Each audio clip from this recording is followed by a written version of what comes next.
Kedua, apakah geopolitik dan perang dunia ketiga dengan nuklir akan mendahului sebelum meteor dukhan? Jawaban ketiga, nah. Perang besar akan terlebih dahulu menghancurkan segala-galanya sebelum dukhan. Ya.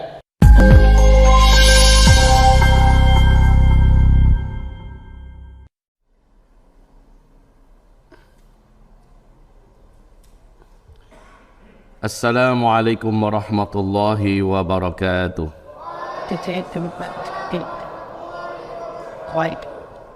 Alhamdulillahi rabbil alamin. Wabihi nasta'inu ala umuri dunya wad din. Ashhadu an la ilaha illallah. Wa ashhadu anna sayyidana wa habibana Muhammadan abduhu wa rasuluh. La nabiyya ba'dah. قال الله سبحانه وتعالى يا أيها الذين آمنوا اتقوا الله حق تقاته ولا تموتن إلا وأنتم مسلمون وقال يا أيها الناس اتقوا ربكم الذي خلقكم من نفس واحدة وخلق منها زوجها وبث منهما رجالا كثيرا ونساء واتقوا الله الذي تساءلون به والأرحام إن الله كان عليكم رقيبا وقال يا أيها الذين آمنوا اتقوا الله وقولوا قولا سديدا يصلح لكم أعمالكم ويغفر لكم ذنوبكم ومن يطع الله ورسوله فقد فاز فوزا عظيما اللهم ارحمنا بالقرآن وصدق الله العظيم وقال النبي صلى الله عليه وسلم إنما الأعمال بالنيات وإنما لكل امرئ ما نوى فمن كانت هجرته إلى الله ورسوله فهجرته إلى الله ورسوله ومن كانت هجرته لدنيا يصيبها أو امرأة ينكحها فهجرته إلى ما هاجر إليه أما بعد معاشر المسلمين والمسلمات مؤمنين والمؤمنات إن شاء الله أرشدني وأكرمني وإياكم الله. Segala puji kita dan syukur kepada Allah Subhanahu wa taala sepenuhnya dan hanya Allah yang berhak menerimanya. Alhamdulillah bi ni'matihi tatimmus salihah. Kemudian salawat dan juga salam kita untuk kekasih kita bersama-sama. Dialah kekasih Rabbul Alamin, Sayyidina Sayyidul Anbiya wal Mursalin, Habibina Khataman Nabiyyin, Muhammadin sallallahu alaihi wasallam. Amma ba'du, ma'asyiral muslimin. Pertemuan kita pada hari ini setelah sekian lama, mungkin setengah tahun kita tidak berjumpa. Maka pada hari ini kita masuk pada hari kelima Muharram, bulan dari tahun baru Hijriah.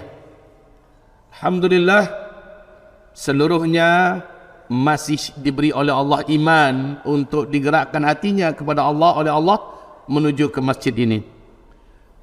Tema kita di ujung nanti adalah fokus untuk tasaulat wastifsarat, tanya jawab serta minta pedoman-pedoman, petunjuk-petunjuk, diskusi dan dialog tentang akhir zaman atau hal-hal yang paling up to date di akhir zaman ini. Silakan nanti saya buka ruangan untuk bertanya jawab di penghujung acara. Boleh saya katakan setengah jam nanti adalah saya siapkan untuk diskusi. Mungkin sangat banyak yang akan didiskusikan, karena saking banyaknya saya serahkan saja kepada flow untuk menentukan apa. Tetapi kalau bisa fokus tentang masalah kajian kita ini, judulnya apa yang hari ini? Laki-laki dan perempuan yang tercela di akhir zaman. Kalau dapat fokus di sini pertanyaannya, boleh nyerempet-nyerempet kiri dan kanan tentang masalah-masalah lain yang berkaitan tentang akhir zaman. Atau boleh juga tentang masalah-masalah akidah. Sebab ketika judulnya adalah ini sebenarnya suatu judul yang kembali kepada zaman dulu. Kenapa demikian? sebagaimana zaman dulu kata Rasul di akhir zaman macam itu balik. Zaman dulu yang paling tercela itu siapa? Yang paling jelek itu siapa? Yang paling busuk dan paling buruk itu siapa? Zaman dulu awal-awal Islam datang, ternyata adalah kaum munafikin dan munafiqat. Ini adalah lelaki dan wanita, globalnya begitu dulu ya. Lelaki dan wanita yang terjelek di akhir zaman adalah orang-orang Islam yang memiliki karakter munafikin dan munafiqat. Itu dulu. Sifat-sifat mereka padat disebutkan dalam Al-Quran. Kalau dikumpulkan lebih dari 32 kumpulan ayat dalam Al-Quran yang bicara tentang orang munafik. Di dalam hadis sangat banyak Rasulullah menceritakan perihal orang-orang munafik, munafikin dan munafiqat. Hadirin hamba-hamba Allah yang kami muliakan. Maka bila kita berbicara tentang laki-laki dan wanita yang tercela di akhir zaman, sekali lagi kembali kepada awal zaman. Bada'al Islamu ghariban wa sayaudu ghariban kama bada'a. Sebagaimana Islam datang dulu melawan arus, berat, ditentang, dicela, dimusuhi. Nanti di akhir zaman kondisi orang-orang Islam, tanda kutip, orang Islam yang dimaksud oleh Nabi dalam hadis itu adalah orang-orang Islam yang mukmin, orang-orang Islam yang kuat imannya. Nah, orang-orang Islam yang mukmin, yang kuat imannya akan mengalami apa yang dulu awal-awal orang-orang Islam itu di kalangan para sahabat Nabi mengalami. Mereka dicemooh, dicela, ditertawakan, dibenci, dimusuhi, disakiti, difitnah, bahkan ada yang sampai tingkat ditangkap, disiksa, dibunuh. Di akhir zaman umatku akan mengalami hal yang sama, kata Rasulullah sallallahu alaihi wasallam. Kalau pelakunya orang kafir sekelas Abu Jahal, Abu Lahab, itu mah wajar. Yang memang dari awal-awal menentang Islam ini habis-habisan, dan dia ada di luar Islam. Yang paling busuk itu siapa? Orang yang sudah bersyahadat, orang yang sudah menyatakan dirinya muslim, muslimah, ternyata dia membenci inti daripada ajaran agama Allah Subhanahu wa taala ini. Membenci orang-orangnya, menjadi musuh bagi agama ini. Maka Allah Subhanahu wa taala menyebutkan tentang mereka aladul khisam. Allah sebutkan tentang mereka aladul khisam. Orang yang paling alot kebenciannya dan permusuhannya kepada Islam, paling alot. Uniknya orang-orang ini selalu berada di papan atas di segi intelektual, cendekiawan, bahkan termasuk di antara tokoh yang senantiasa dipublikasikan, statement-statementnya, pernyataan-pernyataannya senantiasa di blow up. Sehingga Allah firmankan tentang mereka dalam surat Al-Munafikun, ka'annahum khusyubum musannadah idza ra'aitahum tu'jibuka ajsamuhum. Kalau engkau lihat kepada mereka, kagum engkau melihat kepada gelar-gelar mereka. Gelar-gelar mereka, penampilan mereka, figur dan sosok mereka ditokohkan, engkau terkejut, terkesima melihatnya. Wa idza ra'aitahum tu'jibuka ajsamuhum wa yaqulu tasma' liqaulihim. Kalau mereka yang bicara, engkau akan ingin mendengarkan, ada kepandaian mereka dalam berbicara. Retorika bahasa mereka tersusun, kayaknya cendekiawan banget gitu. Tu'jibuka ajsamuhum wa yaqulu tasma' liqaulihim. Jadi ini orang-orang pintar, kalangan cendekiawan, orang-orang berpendidikan. Cuma sayang, ka'annahum khusyubun musannadah. Seolah-olah mereka adalah papan-papan yang disandarkan. Maksudnya apa? Pernah ngelihat papan disandarkan gimana? Kelihatannya bentuknya ada. Coba kalau kita bersandar di papan itu, kemana kita dibawa oleh papan? Kalau bahasa orang Padang, maliuk papan tuh. Tidak bisa jadikan tempat bersandar. Kita pikir dia bisa kayak tiang ini kan bisa kita bersandar, kokoh. Tapi kalau papan yang disandarkan gimana? Bisa kita bersandar kepadanya? Gayanya oke, penampilannya bagus, tapi tak bisa diharap. Dan senantiasa mereka-mereka ini orang-orang yang ditokoh-tokohkan. Orang-orang yang dipublikasikan, pernyataan-pernyataannya di blow up dan bahkan dibiayai oleh orang-orang kafir, pembenci-pembenci Islam, dan mereka menjadi corong kebusukan dari orang-orang munafik, dari orang-orang kafir. Terus apa lagi? Aladul khisam. Mereka tidak ragu-ragu menggunakan sumpah-sumpah memakai nama Allah untuk dalam rangka mengecoh umat, dalam rangka mengibuli, menipu umat. Ini adalah busuk-busuk manusia, lelaki wanita. Awas, saya hanya akan menyebutkan sifat-sifatnya. Saya tidak mau terjebak menyebutkan nama-namanya. Saya berharap Bapak Ibu cerdas dengan siapa-siapa nama-namanya. Ya, oke, saya yakin Bapak Ibu paham banget pahamnya siapa itu orang. Orang-orang yang otaknya berkadar. Orang-orang yang memang hatinya busuk. Busuknya hati itu nampak keluar daripada ta'arifuhum bisimahum. Engkau senantiasa mudah mengenal mereka dengan cara mereka bicara. Kata-katanya nyelekit, omongannya selalu nyakitin.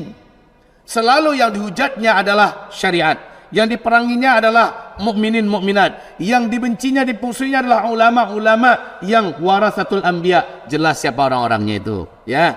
Saya sekali lagi cukup menyebutkan sifat-sifatnya. Inilah lelaki wanita yang paling jelek, paling busuk di akhir zaman, sebagaimana jelek dan busuknya mereka di awal zaman. At-tarikh yu'idu nafsahu. Senantiasa sejarah pasti berulang.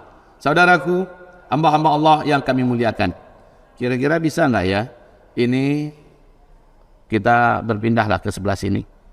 Karena orang berdatangan sudah enggak ada tempat lagi, nanti menyatu dengan ibu-ibu. Tak baik. Jadi silakan, ini kosong. Lagian papan tulis saya dekat di sini, lebih enak malah di sini. Ya, bismillah. Ayo saudaraku, pindah ke sini. Ini banyak lapang sekali. Kita kasih break 1 menit agar bisa dirapatkan. Saat makan, tersekat ini. Ibu sini mengatakan terkeratin atau mengalami bayar nanti saat dalam atur. First, tak dalam.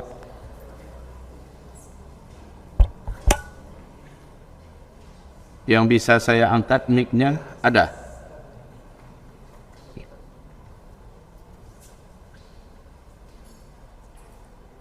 Bismillah.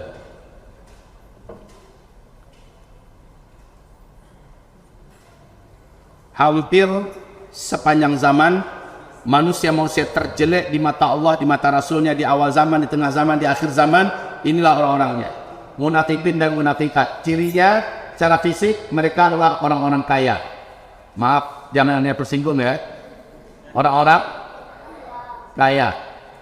Ini Al-Quran, bahasa Al-Quran semuanya. Yang kedua, tokoh-tokoh publik.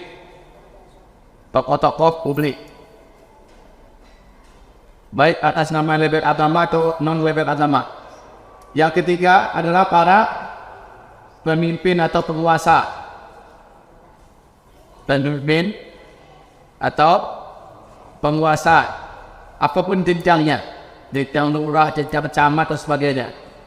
Keempat, orang-orang kaya, tokoh-tokoh publik, ya, yang sifatnya umum, pemimpin atau penguasa, dan bahkan juga ada para cendekiawan, pemikir, cendekiawan, intelektual atau intelek.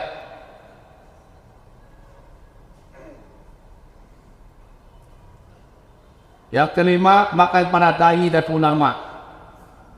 Dai dan ulama, sehingga mereka Rasulullah membahasakan sebagai ulama usuk. Mereka ini menyeru di depan gerbang-gerbang api neraka Jahannam. Ya. Yang keenam, dai dan ulama. Yang keenam adalah orang kaya, tokoh-tokoh publik, pemimpin, penguasa, cendekiawan, intelektual, dai dan ulama. Orang-orang ganteng dan cantik. Orang-orang ganteng dan cantik. Maksudnya tidak benar tersinggung. Pada tersinggung dia tu. Ganteng-ganteng. Kebanyakan orang munafik itu kayak gini ya. Kaya-kaya, berkuasa, tokoh-tokoh umat, pemimpin penguasa, cendekiawan, intelektual, dai dan ulama, orang-orang ganteng dan cantik-cantik. Apa enggak ada orang soleh yang ganteng? Ada, berarti dia enggak munafik. Apa enggak ada ulama yang Yang lurus ada, ialah warasatul anbiya. Apa tidak ada penguasa yang benar? Ada. Tapi biasanya penguasa macam ini nggak lama Pak bisa berkuasa. Dengan cepat dia digulingkan, dengan cepat dia difitnah. Pelakunya siapa? Penguasa-penguasa yang munafik. Baik. Namun versi bahasa Al-Quran, mereka ini kayak gini. Tu'jibuka ajsamuhum. Tampilan mereka, status sosial mereka, kagum engkau dengan melihatnya. Ya. Jadi orang datang dan cantik-cantik, kemudian orang-orang bertubuh kekar dan kuat. Kekar dan kuat-kuat.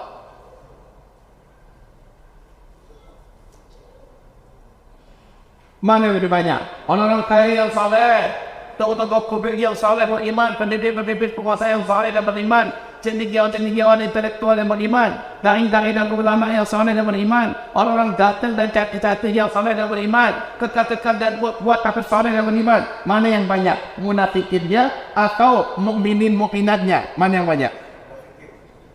Benar. Yang terbanyak adalah munafikinnya. Punya potensi untuk menjadi orang munafik adalah orang-orang yang seperti karakter fisik mereka, kekayaannya, pengaruh sosialnya dan sebagainya. Ya, ini orang-orang yang masya Allah, tetapi ternyata aktsarun nas fi nari jahannam al-ulama az-zu'ama an-nisa, kan begitu bahasa Nabi. Al-aghniya, orang-orang yang paling banyak dari kalangan umatku di dalam api neraka Jahannam, kata Rasulullah, adalah para ulama.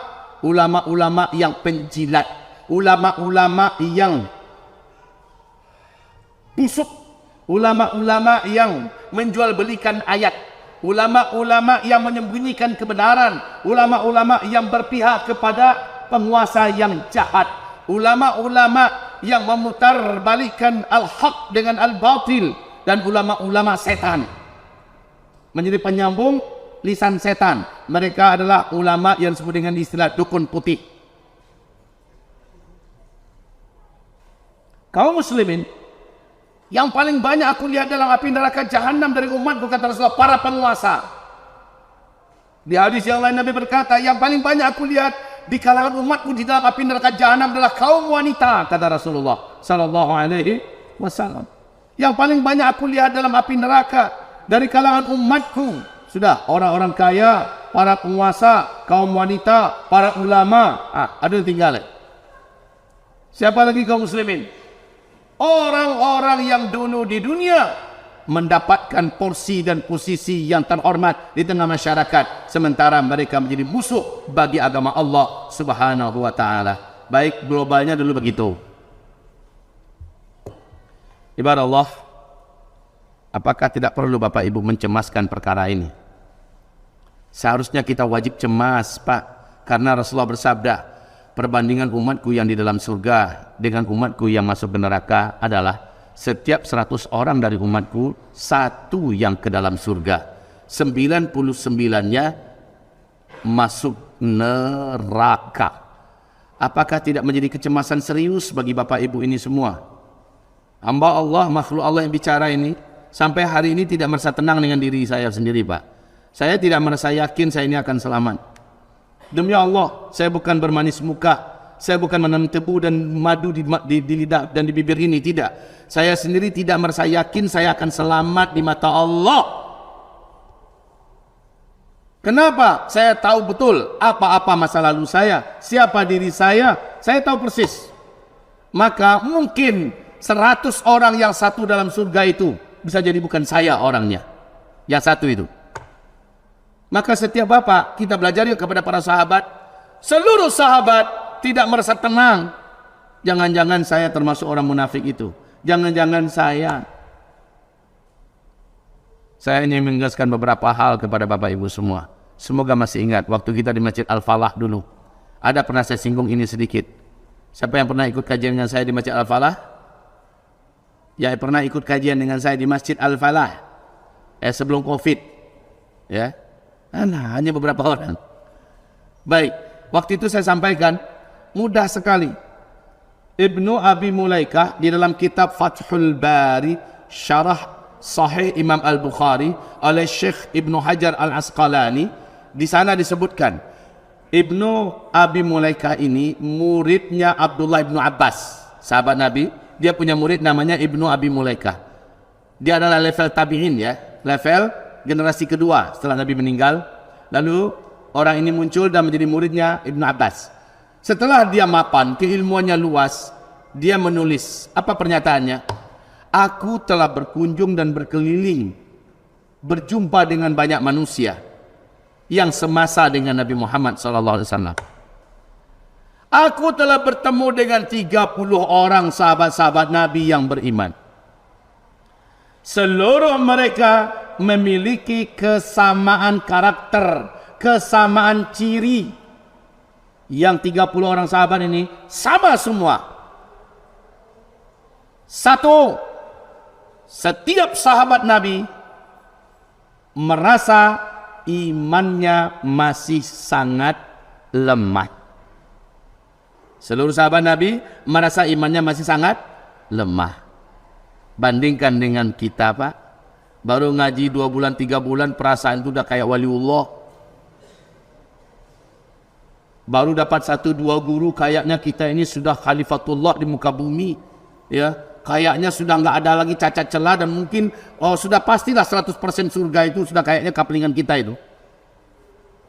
Sahabat 23 tahun bersama Rasulullah nggak yakin diri mereka. Mereka tak percaya kalau iman mereka itu sudah kuat. Itu sahabat, Pak. Ini pernyataan siapa tadi? Ibnu Abi Mulaikah. Ya. Yang kedua, kata Ibnu Abi Mulaikah, ini dicatat supaya jangan lupa. Dicatat supaya jangan lupa. Jangan jadi seperti Imam At-Tirmidzi. Tahu Imam At-Tirmidzi? Salah seorang ulama pencatat dan pengumpul hadis Nabi, terkenal dengan hadis-hadis riwayat Imam Tirmidzi. Gurunya pas menyampaikan ilmu, semua orang pada nyatat. Imam At-Tirmidzi dengan tenangnya mendengarkan tanpa mencatat. Persis seperti sekarang ini. Kemudian lama-lama bertanyalah sang guru kepada murid, kenapa kamu tidak mencatat? Jawaban Imam Tirmidzi, saya yang mencatat yang baru, wahai Tuan Guru. Yang belum saya tahu, yang belum saya hafal, baru saya catat. Berarti semua yang disampaikan gurunya yang tidak dicatat, pasti dia sudah hafal. Kayaknya kelas kita ini kelas-kelas Imam Tirmidzi semua ya. Catat. Kalau nggak catat, rekam. Coba siapa tadi yang ngomong? Ibnu Abi. Siapa Ibnu Abi Mulaikah? Muridnya Abdullah Ibnu Abbas radhiyallahu anhu, sahabat Nabi yang junior di masa Nabi hidup. Nah, kemudian Ibnu Abi Mulaikah berkata, seluruh sahabat Nabi saya temui 30 orang berhasil saya jumpai. Mereka seluruhnya sepakat dalam satu karakter. Setiap sahabat menyangka imannya masih sangat lemah. Sehingga apa? Mereka tidak merasa aman dengan dirinya. Mereka tidak merasa cukup, sehingga mereka terus berupaya menguatkan terus imannya. Oke. Yang kedua, seluruh sahabat Nabi merasa amalnya masih sangat sedikit, dan yang sedikit itu pun mereka khawatirkan tidak diterima oleh Allah. Masya Allah. Sahabat, Pak, dengarkan persaksian para sahabat-sahabat tentang sahabat yang lain. Mana ada sahabat yang tidak tahajud? Tidak ada ceritanya. Ada sahabat Nabi enggak tahajud, itu bukan sahabat. Seluruh sahabat ahli tahajud. Mana ada sahabat yang meninggalkan salat qabliyah, rawatib ba'diyah? Tidak ada. Mana ada sahabat yang berani meninggalkan salat berjamaah? Tidak ada. Mana ada sahabat yang tidak puasa Senin Kamis? Tidak ada. Mana ada sahabat yang tidak duha? Tidak ada. Seluruhnya mereka kerjakan. Mana ada sahabat yang dalam satu hari tidak bersedekah? Dalam banyak riwayat, kalau ada yang hari ini tidak ada bisa disedekahkan, dia pergi ke pasar, dia tawarkan jasa kasarnya, apakah yang bisa diangkat segala macamnya, dapat upah, dengan upah itu dia bersedekah. Setiap hari seluruh sahabat pasti bersedekah. Mana ada di antara sahabat yang tidak zikir pagi dan petang? Mana ada di antara sahabat yang tidak getol lidahnya tiap sebentar istighfar, membaca Masya Allah, Subhanallah, Allahu Akbar, Alhamdulillah, Masya Allah dan seterusnya. Mana ada sahabat yang tidak penuh hari-harinya dengan amalan-amalan sunnah, sementara seluruh sahabat, kata Ibnu Abi Mulaikah, menyangka amal mereka masih sangat sedikit dan mereka takut yang sedikit itu tidak diterima oleh Allah Subhanahu wa taala. Bandingkan dengan orang sekarang. Baru sekali dia bantu Masjid Anu, keramiknya dia tolong, kayaknya dia sudah orang tersoleh di dunia. Inna lillahi wa inna ilaihi raji'un. Wahai saudaraku, bandingkan orang dulu dengan orang sekarang. Itu pun kata Ibnu Abi Mulaikah, seluruh sahabat, seluruhnya ya, menyangka amalnya masih sangat sedikit. Dan yang sedikit itu belum tentu Allah terima. Bisa nggak kita kayak gitu ya? Jawab? Bisa nggak kita kayak gitu? Menyangka amal kita ini masih sangat sedikit, dan yang sedikit itu pun belum tentu diterima. Akibatnya yang muncul apa? Karakter apa yang muncul? Tawadu. Menganggap orang lain mungkin lebih istimewa dari dirinya. Sehingga dia tidak membusung dada, sehingga dia tidak menyombongkan diri di depan orang lain. Seperti kata Hasan Al-Basri.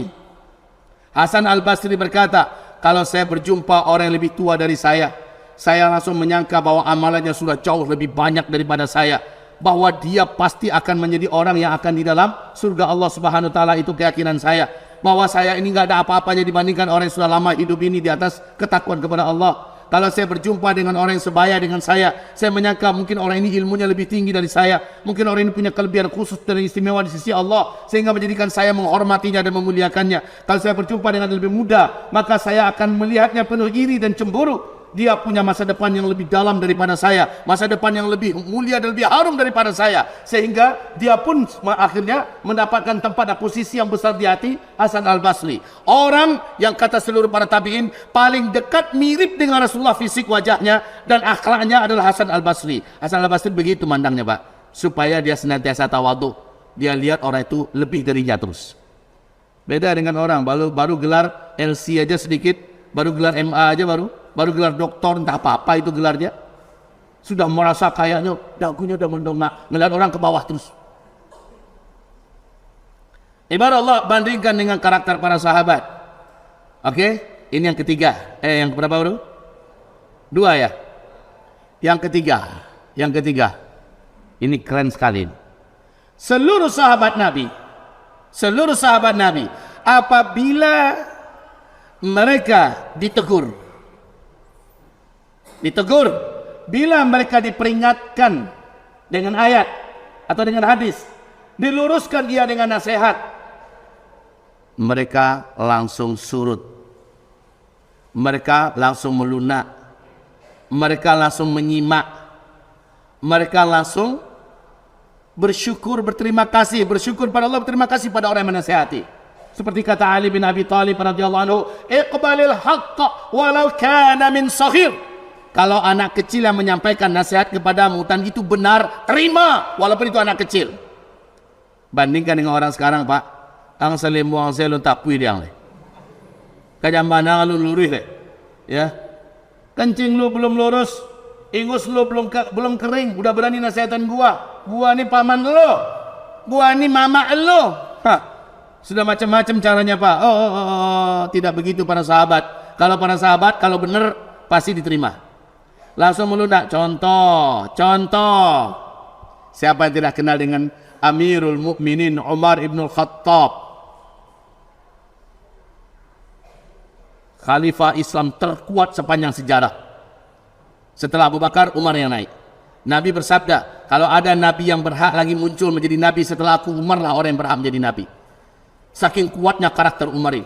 Cerdas, tangkas, bijaksana, tajam cara pandangnya, dan berbagai kebaikan ada pada dirinya. Suatu ketika Umar naik ke atas mimbar, berpidato menggelegar, membakar, penuh semangat. Umar bin Khattab radhiyallahu anhu menyinggung tentang masalah mahar dalam pernikahan. Salah satu yang dibicarakan beliau tentang mahar. Kata Umar, mulai hari ini wahai ibu-ibu dengar baik-baik. Wahai orang-orang tua, jangan kalian pernah lagi meminta mahar kepada calon suami yang soleh mahal-mahal, tidak boleh. Marah Umar bin Khattab, dia tinggikan nadanya, merah mukanya, ya. Jadi minta mahar itu jangan mahal-mahal. Itu kata Umar bin Khattab dalam khutbahnya. Tahu tidak apa yang terjadi di dalam khutbah itu juga? Dalam pidato dan orasi yang berapi-api itu juga, seorang ibu-ibu angkat tangan. Ya Amirul Mukminin, mau tanya nih, silakan Bu. Wahai Amirul Mukminin, berarti ini bukan khutbah Jumat ya, berarti bukan khutbah Jumat. Ini adalah orasi tabligh akbar. Wahai Amirul Mukminin, boleh tanya, silakan Bu, ada apa? Allah berfirman dalam surat An-Nisa tentang, dia bacakan ayatnya, bahwa wanita berhak dan boleh meminta mahar mahal. Apakah ayat ini sudah dihapus? Apakah fatwa engkau menjadikan ayat ini mansukhah? Apakah fatwa engkau yang lebih kami dengar atau ayat? Umar bin Khattab terperanjat, langsung liswinya Pak, canda kerupuk Palembang kan ya. Langsung nempes dia. Melunak langsung Umar bin Khattab, tertegun beliau. Padahal beliau alimnya jangan ditanya, Al-Quran 30 juz dalam kepalanya. Tapi kali itu dia tersengat dengan sengatan nyata dari ayat yang dibaca oleh ibu ini. Lalu apa kata Umar? Langsung, ini karakter para sahabat Pak. Kalau ada menegur, ada meluruskan, dan itu benar, maka dia tidak langsung bela dirinya. Tidak nampak egonya, karena bagi mereka kebenaran di atas segala-galanya. Bahkan di atas hawa nafsu dan diri pribadi, di atas kehormatan pribadi. Mendengarkan itu, langsung melunak Umar bin Khattab, berubahlah mimik wajahnya, dan Umar berkata, ibu ini benar, Umar bin Khattab salah. Saya cabut balik kata-kata saya tadi. Allahu Akbar. Ini karakter sahabat. Tidak ada sahabat yang marah, tersinggung, walaupun ditegur di depan publik, asal dengan ayat, dengan hadis, meluruskan. Umar berkata, ibu ini benar, salah Umar. Masya Allah, ini karakter para sahabat Pak. Apalagi kalau dijak ngomong berdua-dua, sedangkan di depan publik saja mau mereka mengakui kebenaran. Bandingkan dengan kita, ayo bandingkan. Kalau bapak dapat masukan dari istri, tahu kau. Tutui muncuang kau tuh. Urusan den, urusan laki-laki. Jangan macam itu. Bu, kira-kira ada suaminya macam itu Bu? Adalah satu dua. Coba lihat Nabi Muhammad, sahabat-sahabat ini belajar dari Nabi Pak. Nabi Muhammad bingung ketika di Bayatul Ridwan, di mana Nabi nggak jadi berangkat haji, terkurung di luar Mekah. Terdengar berita Utsman bin Affan sudah dibunuh. Nabi Muhammad dapat wahyu dari Allah, sembelih saja hewan kurban yang untuk engkau sembelih untuk haji, sembelih saja di sini. Maka Nabi Muhammad perintahkan kepada seluruh sahabatku, haji nggak jadi. Jadi perintah Allah, kita harus sembelih di sini. Ternyata nggak ada mau sahabat-sahabat yang mau menyembelih hewan mereka di situ. Bingung Nabi Muhammad. Masuklah istrinya dan berkata, ya Rasulullah, kenapa? Kok gelisah betul? Apa kata Rasulullah? Sahabat-sahabatku tidak mendengarkan apa yang aku perintahkan. Mereka tidak mau menyembelih sembelihan mereka. Apa kata istrinya? Ya Rasulullah, gampang. Bawalah sembelihanmu, hewan yang akan kau sembelih ke lapangan. Engkau sembelih saja di depan mereka. Lihat seluruhnya pasti akan menyembelih semua hewan kurban mereka. Maka Rasulullah pun melakukan, benar ternyata. Seluruh sahabat yang membawa hewan sembelihan untuk haji, mereka sembelih seperti mereka lihat Rasulullah SAW menyembelih. Masya Allah Pak, lihat, walaupun itu nasihat dari istri, dengerin. Asal baik dan benar. Ini mentang-mentang saya imam di rumah tangga ini ya, kamu makmum, jangan kamu ngatur-ngatur saya. Itu bukan ngatur, memberikan saran, nasihat, masukan, itu bukan ngatur. Coba lihat kembali karakter para sahabat, kita belajar dari karakter ini ya. Senang ditegur, suka dinasehati, hobi kalau ada yang meluruskan dengan ayat, dengan hadis. Jangan basi kare arang, dan laki kau, dan mamaang. Saya doktor, kamu baru insinyur. Saya ini sudah profesor, kamu baru sekedar LC. Jangan, itu udah bahasa iblis. Iblislah yang berkata, ana khairun minhu. Saya lebih baik daripada si Adam. Saya lebih senior, saya lebih teruji, saya lebih berpengalaman. Masa iya saya yang harus merendah-rendahkan diri depan Adam? Henti dulu. Ini gaya iblis laknatullah alaih. Kalau kita diharamkan begitu, kita tiru bagaimana Rasulullah, bagaimana para sahabat, mereka asal dinasihati ditegur cepat melunak dia. Ini pengalaman nyata. Di Padang Panjang terjadi debat terbuka antara seorang doktor. Dia mendapatkan doktornya dari luar negeri, dari KKK, ya, dari Amerika, dari Kanada, dari luar negeri, dapat doktor. Sementara yang ini tamatan Al-Azhar, cuman LC, hanya LC. Terjadi debat. Dalam debat kalah dan patah-patah dalil si doktor ini oleh yang LC ini. Akhirnya muncullah sifat ananiahnya, sifat busuknya nampak. Apa katanya? Dia munculkan dirinya. Apa katanya? Kamu baru LC kan? Kamu baru kemarin selesai belajar kan? Dan pangkatmu baru LC kan?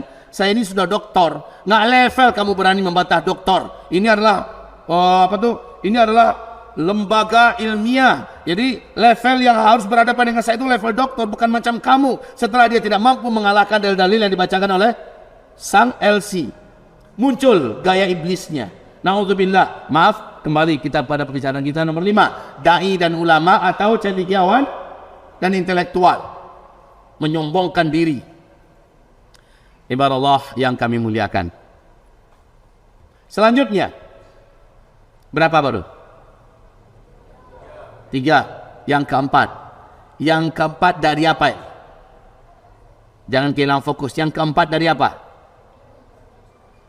Dari apa? Ini akibatnya nggak nyatat. Yang keempat dari apa? Bukan sayang, bukan. Ini bukan ini. Yang keempat dari apa? Halo? Yang keempat dari pernyataan Ibnu Abi Mulaikah tentang karakter para sahabat-sahabat Nabi. Seluruh sahabat Nabi diakui orang-orang beriman enggak oleh Allah? Jawab Bapak Ibu. Diakui tidak oleh Allah sebagai orang yang beriman? Diakui atau tidak? Oke. Yang kedua, seluruh sahabat Nabi dijamin menjadi ahli surga apa tidak? Dijamin. Jawabannya ada dalam Al-Quran. Surat At-Taubah ayat 100. Seluruh sahabat Nabi dijamin masuk surga semuanya. Tapi coba lihat seperti itu karakter mereka. 3 baru tadi. Sekarang yang keempat. Makanya kata Rasulullah, kalau kamu ingin meniru, tirulah para sahabat-sahabatku. Mereka diberi oleh Allah hati yang sangat terang, Islam yang sangat lurus. Kalau kamu ingin meniru, tirulah para sahabat-sahabatku. Ditambah dengan ayat surat Taubah ayat 100, Allah wajibkan kita mencontoh para sahabat-sahabat Nabi. Ya. Yang keempat, seluruh sahabat Nabi itu merasa khawatir kalau dalam dirinya ada sifat-sifat orang-orang munafik. Awas. Level sahabat khawatir kalau pada dirinya ada sifat-sifat orang munafik. Pertanyaan ajukan pada diri kita masing-masing. Kita kira-kira ada nggak yang gelisah? Jangan-jangan pada diri saya ada sifat-sifat munafik. Kalau ada, Allah mulai menapik bayang-bayang para sahabat. Bayang-bayangnya baru.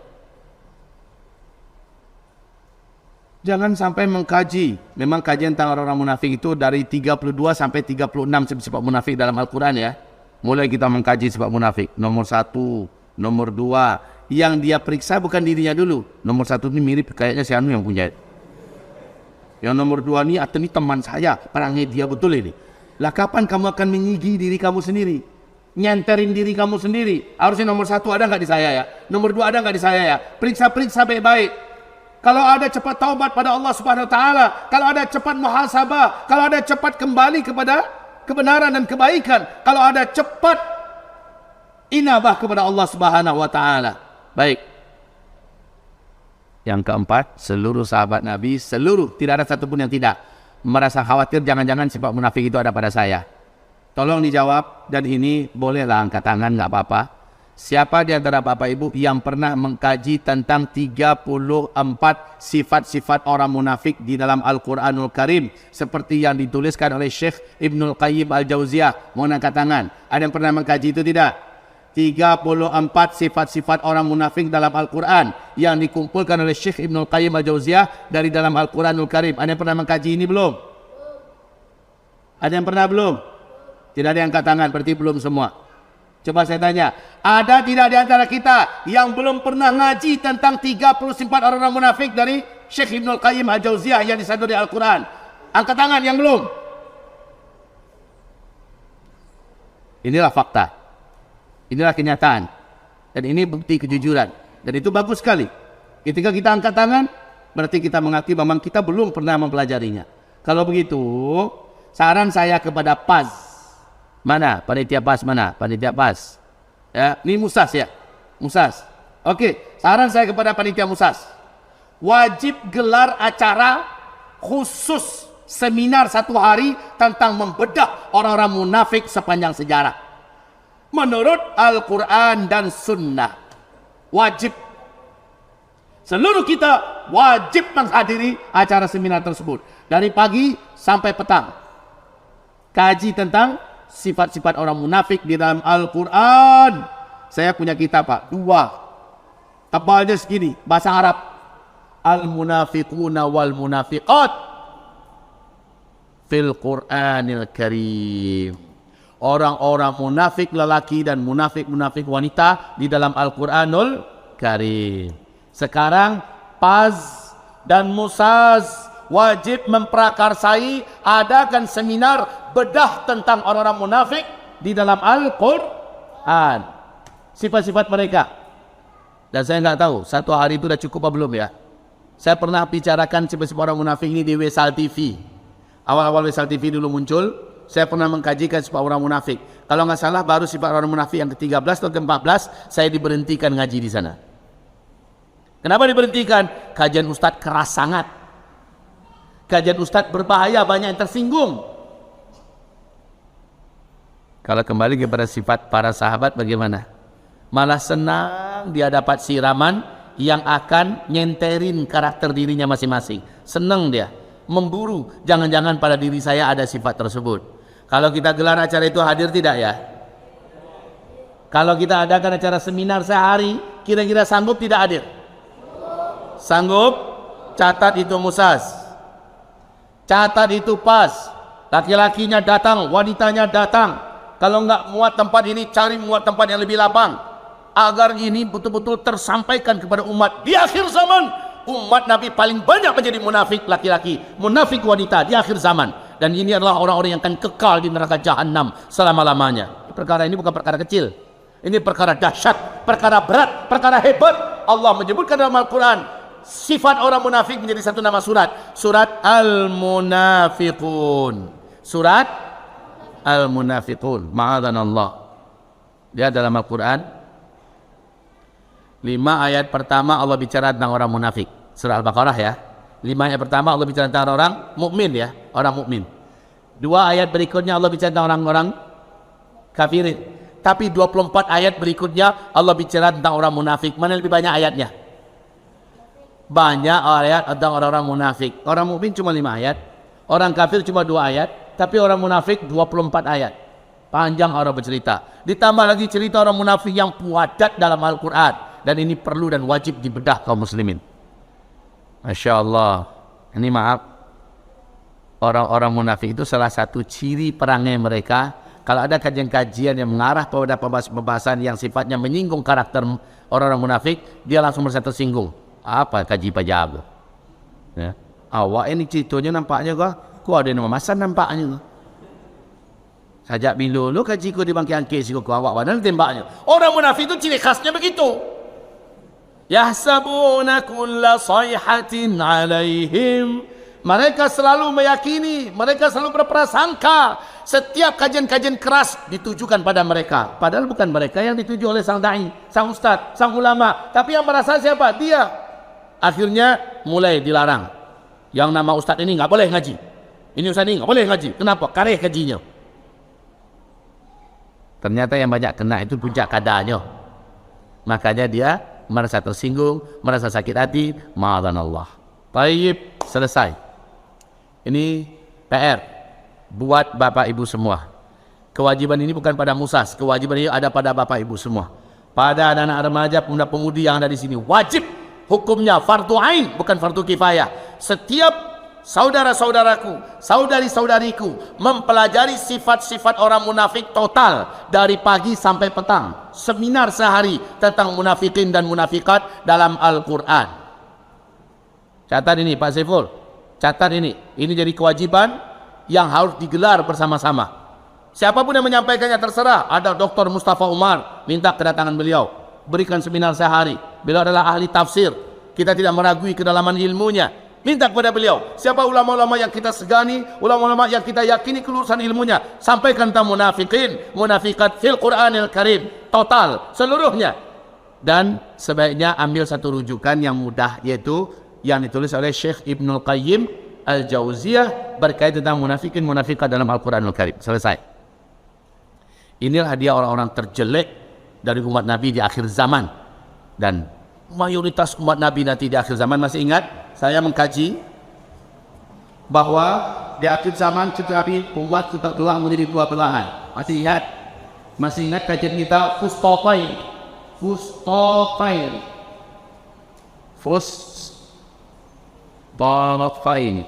Menjadi dua kenal besar. Fustofain iman yang telah difakafi. Ini dia, iman la difakafi.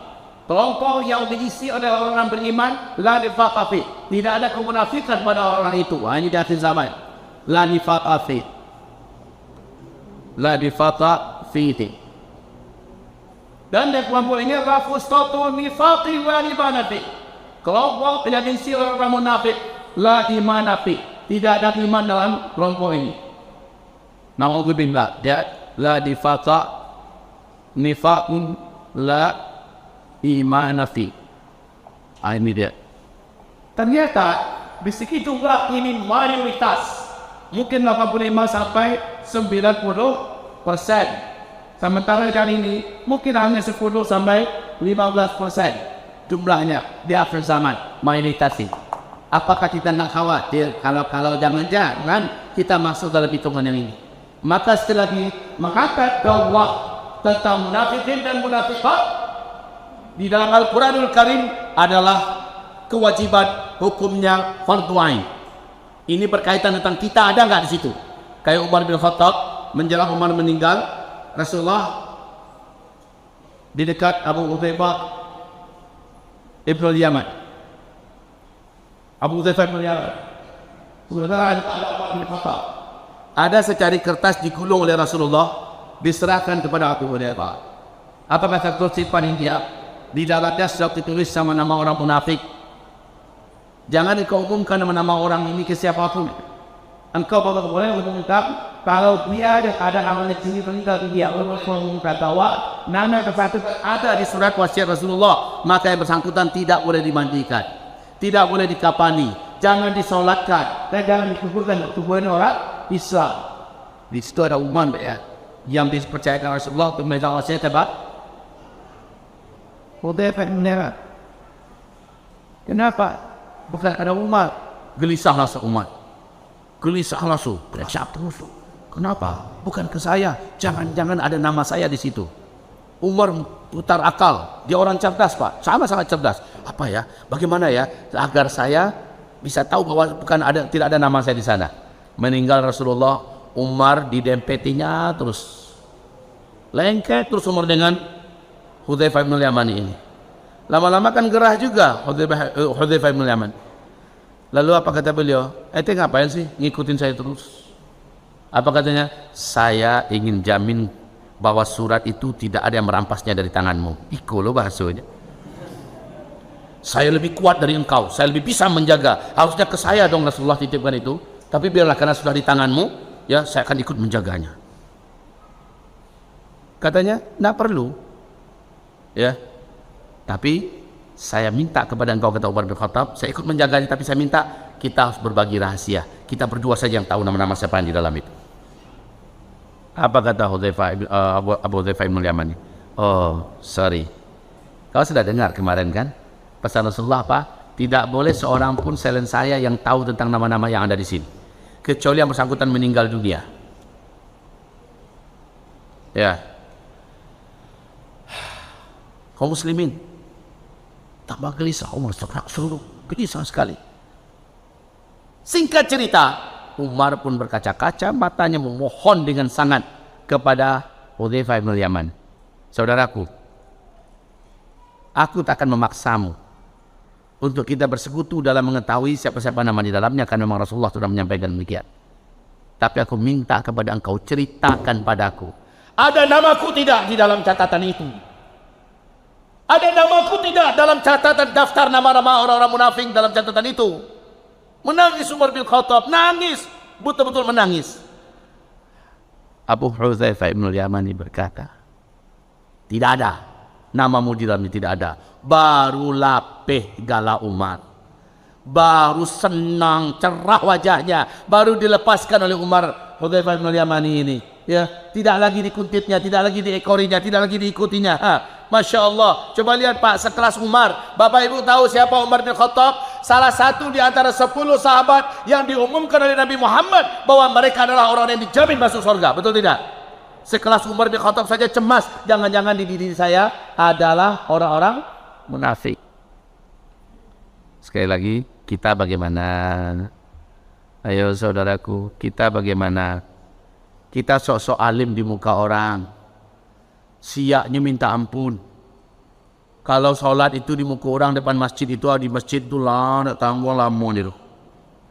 Banaya lo katil. Rukuknya khusyuk betul. Allah Akbar.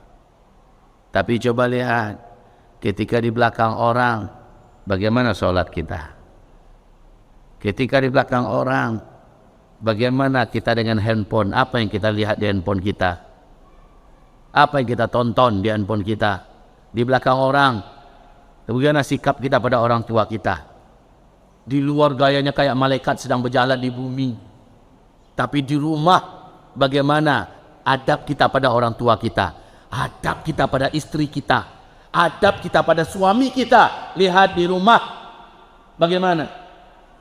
Jangankan bantu istri kerja, menyinggung pirang kumuas, tidak muasir. Kau kan aja kau.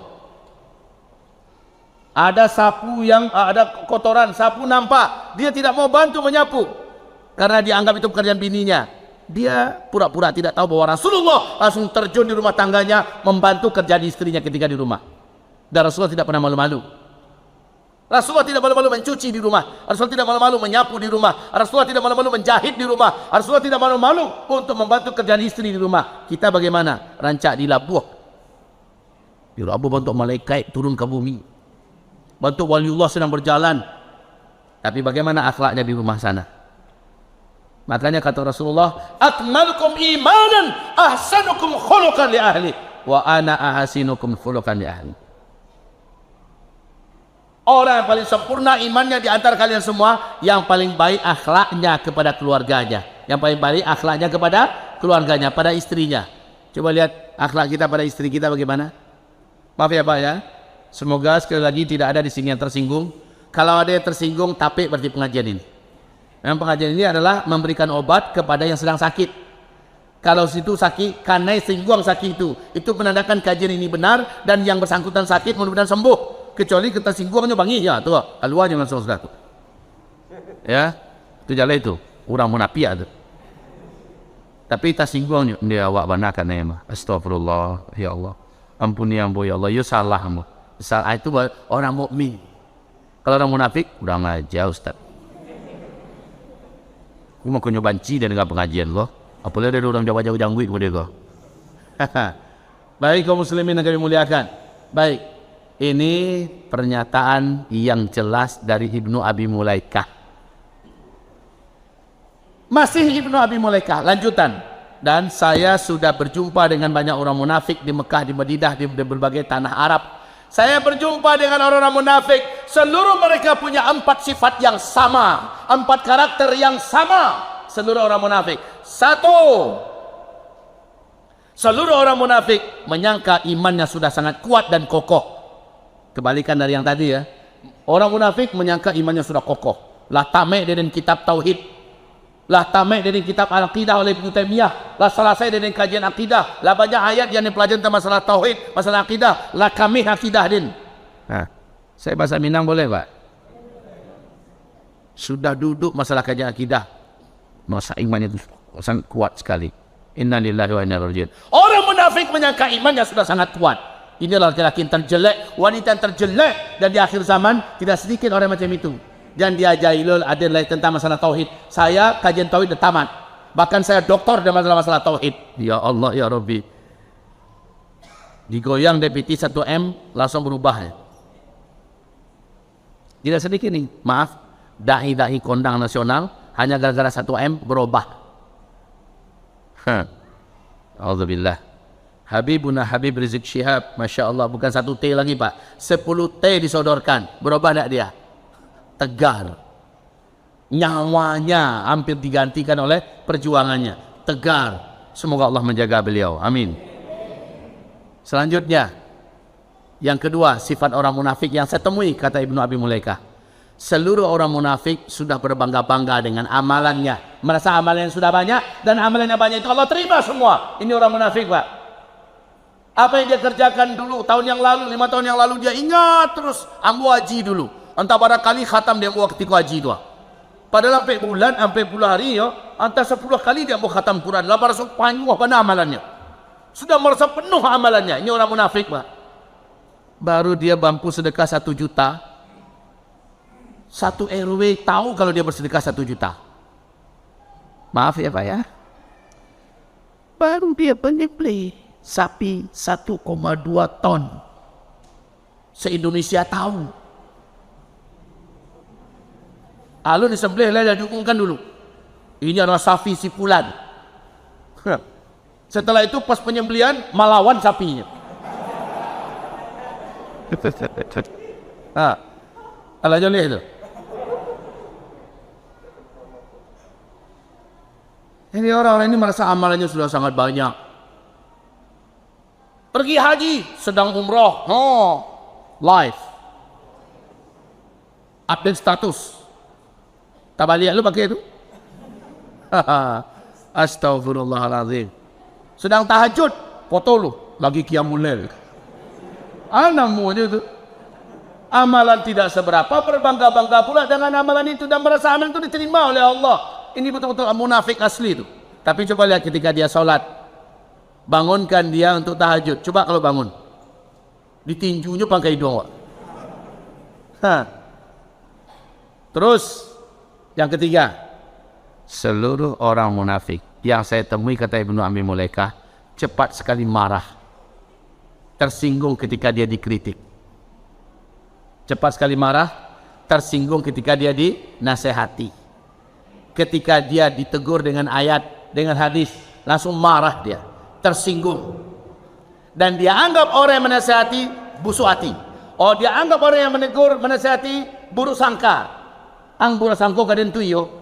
Bukannya dia muhasabah pada dirinya, bukan dia terima kasih pada orang yang menegur, menasihati, tapi malah dia mengatakan, kamu itu orangnya busuk hati pada saya, kamu itu orangnya salah sangka pada saya, kamu itu memang orangnya sentimen pada saya, makanya kamu ngomong begini. Ini maaf ya, ini sekali lagi sifat orang munafik. Bukannya cepat muhasabah, cepat introspeksi diri, cepat berterima kasih pada orang yang menasihati, tetapi dia langsung saja menunjukkan murka dan amarahnya. Sakit hati dia dinasihati, intinya marah-marah ketika dia ditegur. Yang keempat, kata Ibnu Abi Mulaikah, seluruh orang munafik, tidak satu pun dari mereka yang merasa bahwa pada dirinya ada sifat munafik. Wah, itu masalahnya Pak. Jadi orang munafik nak akan mau mendengarkan kajian dari orang munafik. Maaf ya, kalau besok memang kita adakan seminar sehari tentang munafikin munafikat dalam Al-Quran, kita yang mendengar ini, kita tahu harusnya mencari-incar nih. Kalau orang beriman, bilo tuh, nyinyir, dia bertanya, kapan itu? Saya mau ikut. Tapi kalau orang-orang yang dalam hatinya ada penyakit, ya, kalau dalam hatinya ada penyakit, menggegap gembita di mana-mana berita akan ada daurah seminar tentang munafikin munafikat dalam Al-Quran. Harinya hari anu dan jam anu, haramnya akan mendaftar, Pak. Tidak akan pernah mau dia cari alasan.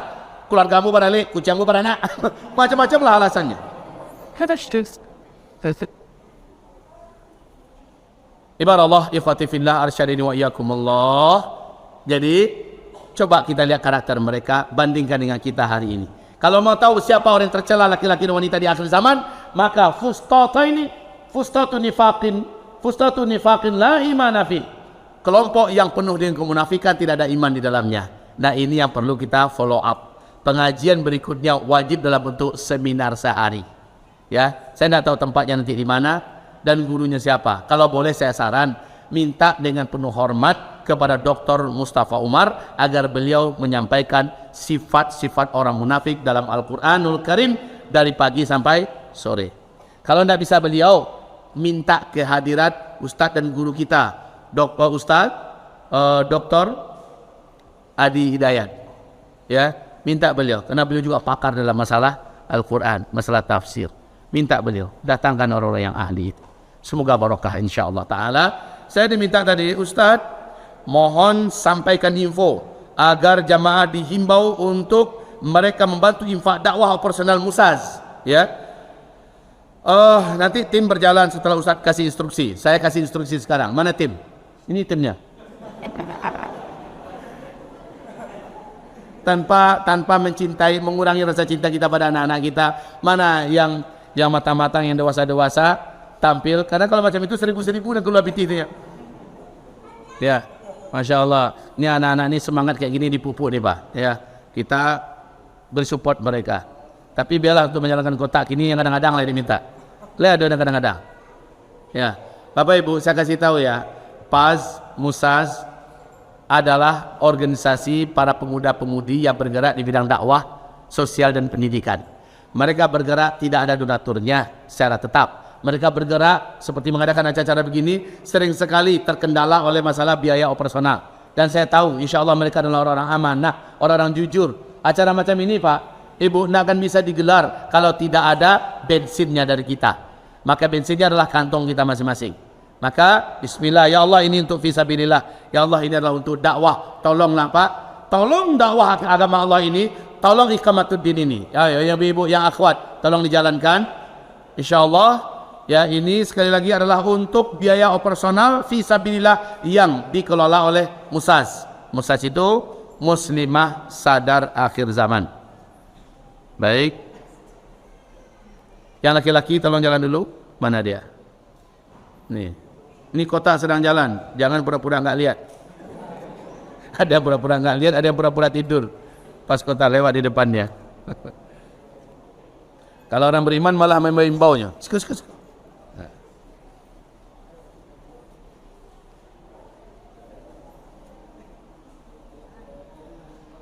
Baik, hamba-hamba Allah yang saya muliakan, saya cintai.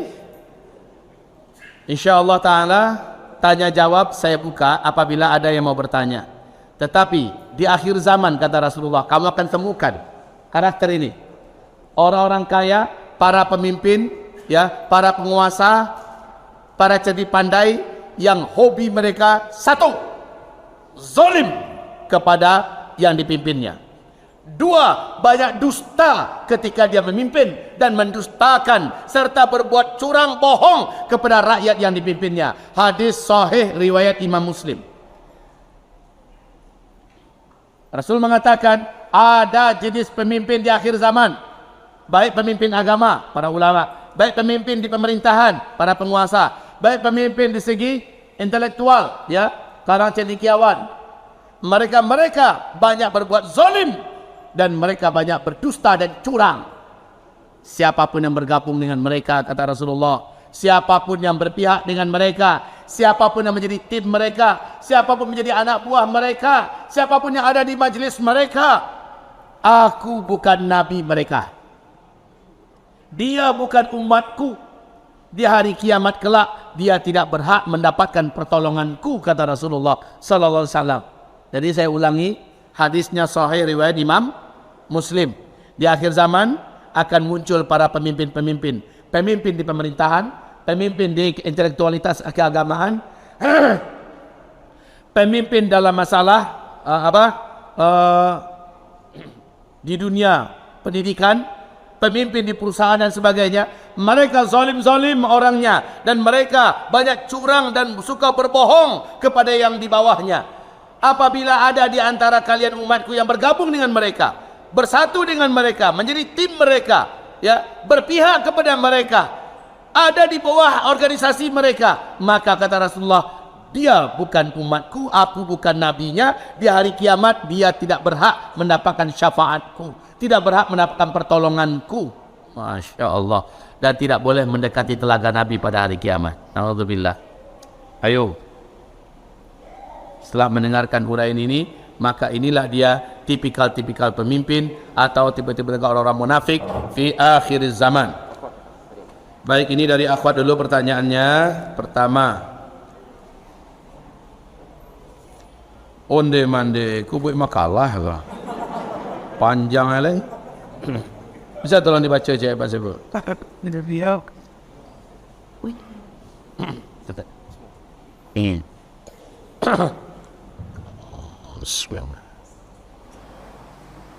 Assalamualaikum Ustaz. Saya seorang anak yang kedua orang tua saya sudah bercerai. Alasan ibu saya minta cerai adalah ingin memiliki suami yang lebih kaya dan berpangkat. Hai. Ibu saya pergi meninggalkan rumah dan minta cerai dari ayah saya. Dan sekarang mereka sudah bercerai.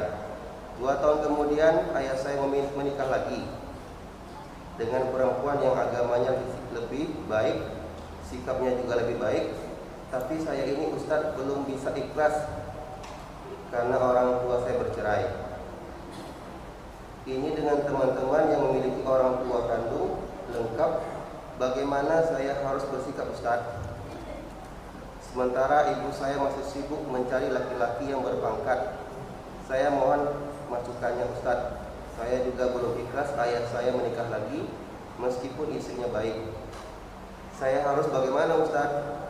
Tolong Ustaz, saya saran. Tolong kasih saya saran Ustaz. Barakallah Ustaz.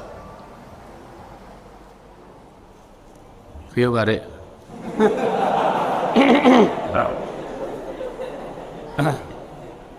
Yang pertama, kita doakan akhwat kita yang sampai sekarang belum ikhlas. Maafkanlah. Maafkanlah orang tuamu yang telah melakukan kesalahan dan dosa terbesar dalam hidupnya. Dalam hal ini ibumu. Maaf, ibumu jika ia tidak berbuat nasuha, dia tidak akan pernah masuk ke dalam surga. Ayyuma imra'atin sa'alat zawjaha talaqan fi ghairi ma ba'sin fa haramun 'alaiha raihatul jannah.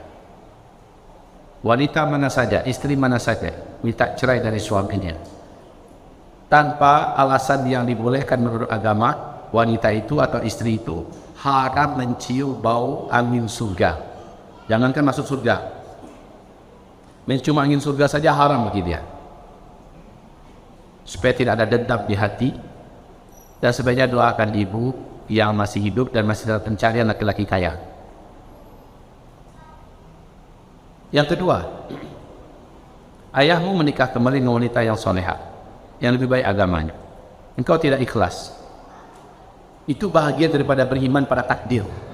Bila engkau menolak takdir, maka batallah imanmu, gugurlah syahadatmu.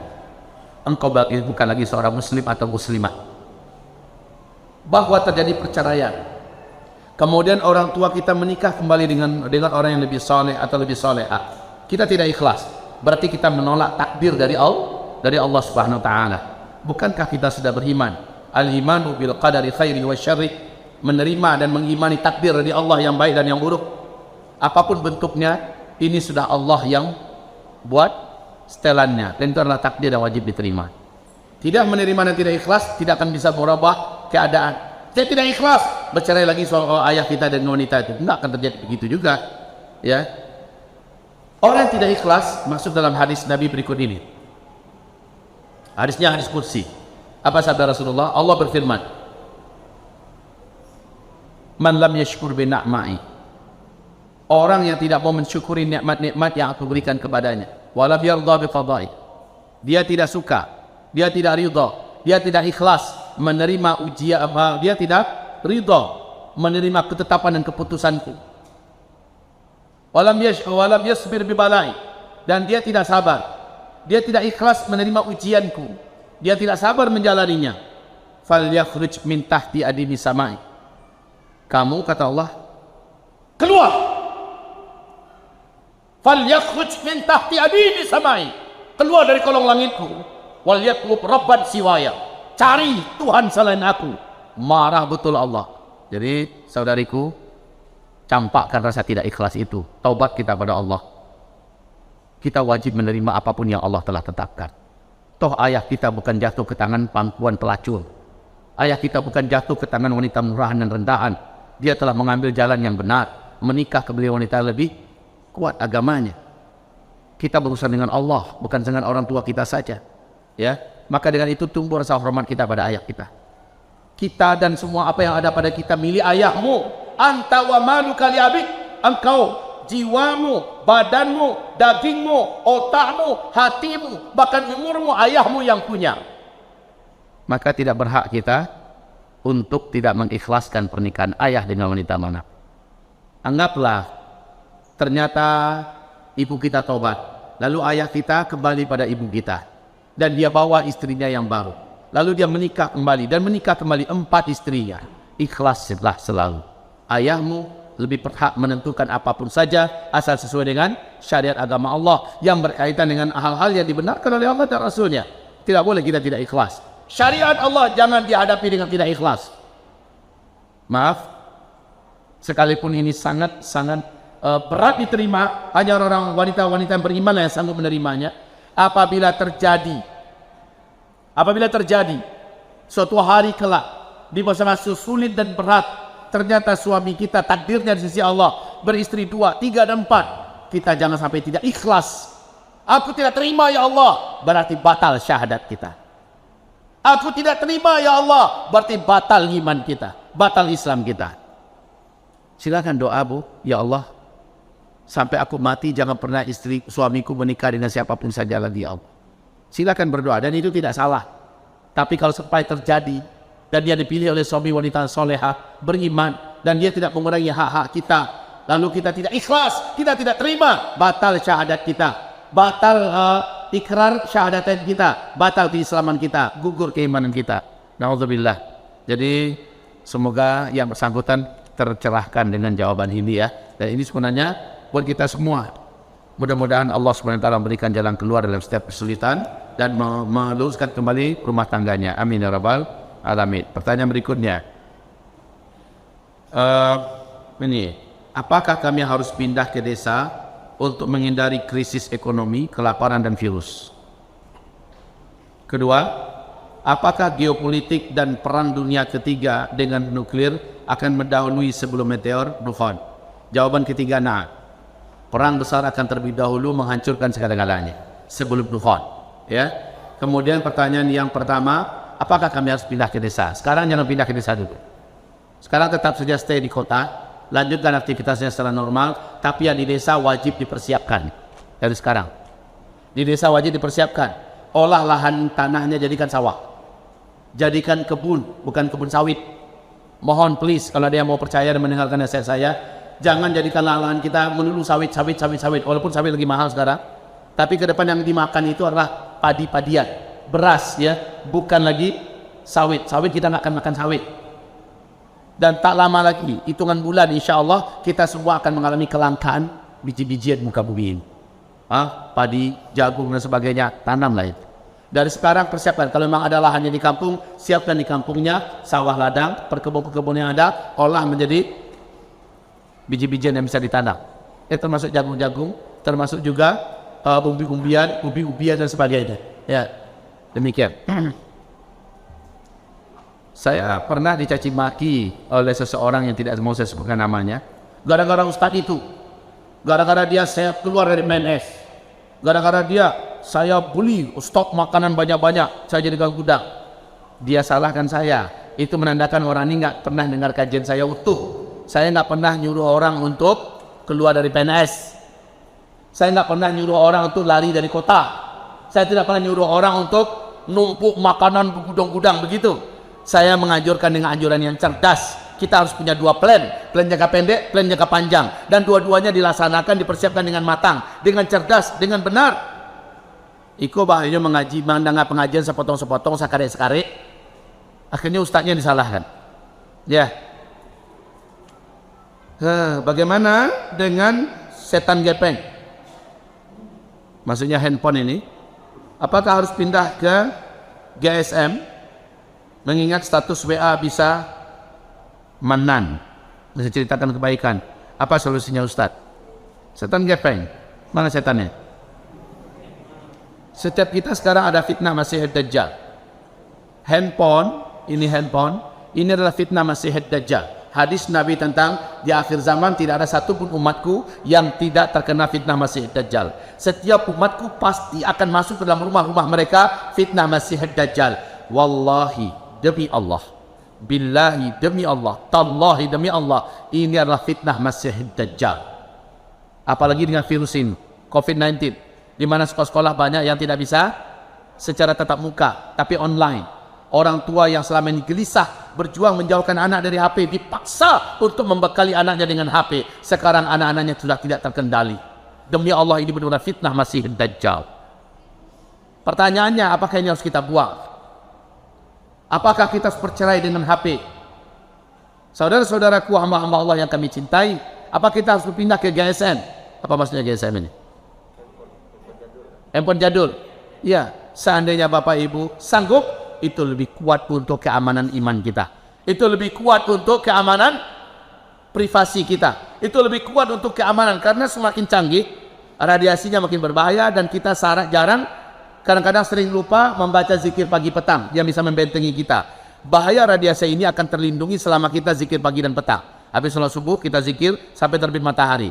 Setelah asar menjelang maghrib tenggelam matahari kita zikir lagi. Maka radiasi yang berbahaya, termasuk fitnah hipnotis dan sihir yang disalurkan melalui ini, semuanya akan terlindungi kita. Dan masalahnya kita banyak lupa dan banyak lalai membentengi diri kita dengan zikir pagi dan petang. Petang itu malah banyak berserak pada orang terbialan.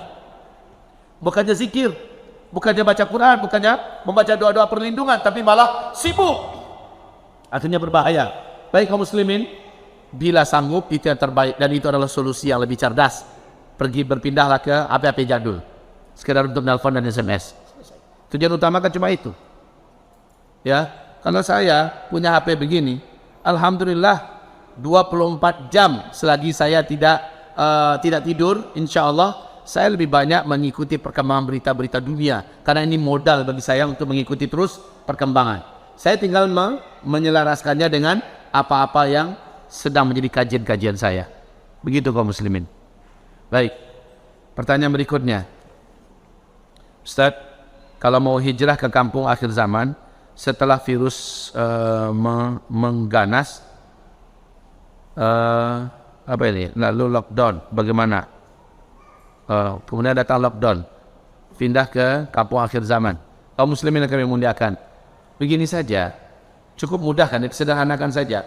Percayakan saja kepada pengelola, manajemen pihak kampung akhir zaman, tolong belikan kaplingan saya, tolong bangunkan rumah bambu saya, rumah kayu saya, tolong siapkan kamar mandi saya, sumur manual saya, dapur manual saya, tolong bantu siapkan untuk saya, kirimkan saja dananya, kirimkan saja. Kalau memang kita sudah menemukan manajemen akhir zaman yang amanah, maka bergabunglah, merapatlah dengan mereka, minta tolong, nih kirimkan. Maka yang bersangkutan di sana menyiapkan. Itu lebih baik daripada kita pindah ke sana. Pindah ke sana nanti, pindah ke sana ketika lockdown ini berdampak kepada kacaunya ekonomi dunia, krisis ekonomi dan kelaparan di mana-mana, mulai orang membunuh di mana-mana, kita sudah lari kita sudah ada tempat menampung. Di mana tempat menampungnya? Kampung akhir zaman yang sudah kita siapkan. Itu baru saat yang benar untuk pindah. Jangan sekarang. Sekarang kata kita masih bisa beraktivitas di kota. Kehidupan kita masih bisa jalan secara norma-norma tanggung begini, tapi masih bisa dijalani. Ya. Tapi nanti ketika sudah sampai ke tingkat peperangan dan bunuh-bunuhan sana sini, kita lari, pelarian kita sudah ada tempat yang akan menampung. Itulah tempat yang kita persiapkan. Begitu. Terakhir. Assalamualaikum warahmatullahi wabarakatuh. Ustaz, menurut Ustaz, apakah virus akan makin mengganas ke depannya? Virus akan lebih banyak. Dan bukan hanya virus corona, COVID-19 saja. Akan ada virus-virus lain yang akan muncul. Dan ini berskala pandemi juga, mempunyai potensi untuk pandemi juga. Namun jangan khawatir, umat Nabi telah diberi senjata oleh Rasulullah. Kalau mengikuti cara-cara saya, insya Allah Bapak Ibu sudah nggak perlu cemas lagi. Ada doa-doa yang diajarkan Nabi, ada amalan yang diajarkan Nabi SAW. Bahkan ada minuman-minuman, makanan-makanan yang insya Allah Ta'ala mampu mengentaskan dan mengakhiri segala-galanya. dan kita cukup ikuti saja fatwa-fatwa para ulama-ulama kita. Kita tidak akan kalang kabut agar baruan insya Allah ya. Tolong dengarkan ceramah saya sebelumnya berkaitan dengan virus, berkaitan dengan apa, mudah-mudahan bermanfaat.